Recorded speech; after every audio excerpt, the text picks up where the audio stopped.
Revival and Reformation, Haplotes, The Joy of Giving of Yourself, by Kenneth Crawford.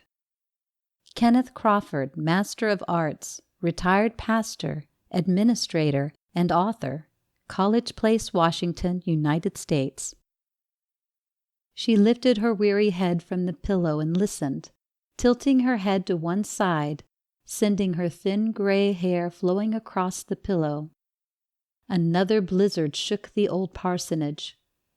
Alice Green, a Presbyterian pastor, had seen a few blizzards in the 52 years she had served in Savunga on the northern edge of the Arctic, beyond the rising sun. She had finally gotten to bed a couple of hours ago, for last night had been a tough one. Thor, a handsome 26-year-old youth, had committed suicide, hanging himself from the rafter in the laundry room.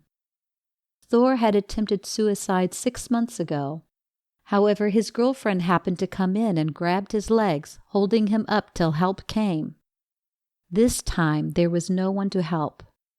Suicide among the Inuit youth was an all too frequent problem in the long winter in this forbidding Arctic wilderness, and Pastor Alice had seen enough to make her weary.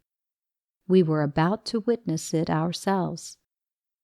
My wife and I were newly married and recently arrived missionaries to the Inuit people in a remote village with a population of 600. On the island, lying above the Arctic Circle and 35 miles, 56 kilometers off the coast of Siberia, we were the upstart church in the village. At the turn of the last century, the state of Alaska had been divided up by the American Council of Christian Churches, and the remote, windswept island was given to the Presbyterian Church. That was a century ago, and now the whole village was Presbyterian. Our little Seventh-day Adventist church was only a few years old, started by an old Inuit elder who learned about the Sabbath on the radio while sick in the hospital.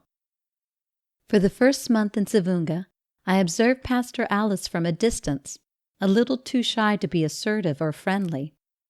But she was open and accepting, and before long she began to include us in her little parties where she made her specialty, homemade ice cream. One bleak, dark morning, she stopped by our little one-room cabin for a visit. As the conversation warmed up, I blurted out, quote, "Pastor Alice, you are amazing. You have served these native people for 52 years. Why do you do it?" End quote. Quote, "Why not?" End quote, she said as if it were a needless question. Then she paused in reflection. I leaned in as she almost whispered the answer as if thoughtfully speaking to herself. Quote, "I guess it's because they need me." End quote. That week I sat alone in my little homemade office that doubled as a children's room on Sabbath. I was working on my first sermon as a missionary pastor, but I could not get Alice out of my mind. She was not a charismatic person nor a natural leader, but she had given her life in service. She had never married nor adopted children. The people of the village were her children.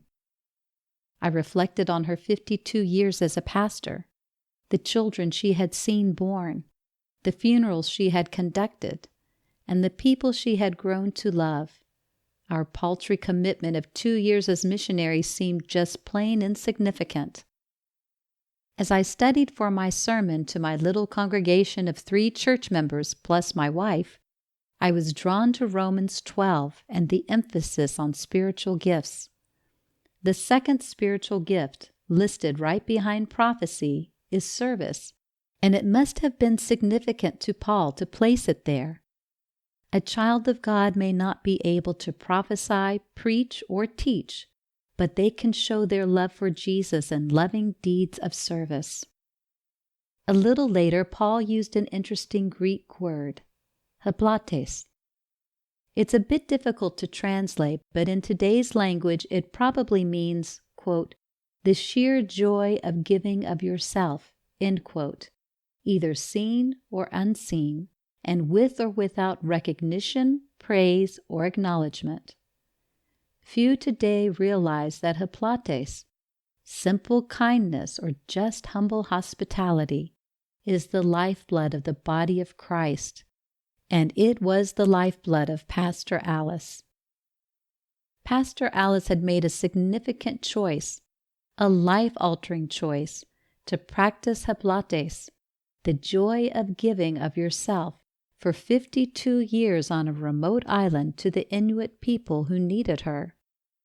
Her commitment carried in its wake a profound practice of sacrifice that came from a heart that said, quote, "I guess it is because they needed me," end quote.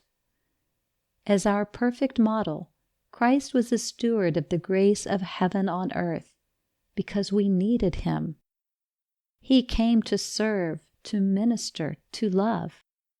The words he spoke were profound, even compelling, but the deeds of love were life-altering, and it appears that he spent much more time in deeds of loving service than in words of love, although both were partners in grace. Pastor, can you imitate Jesus' example of love, service, and self-sacrifice? Are you willing to practice Haplotes? For bibliographical and biblical references on this article, and for much more content for pastors and church leaders, please visit ministrymagazine.org.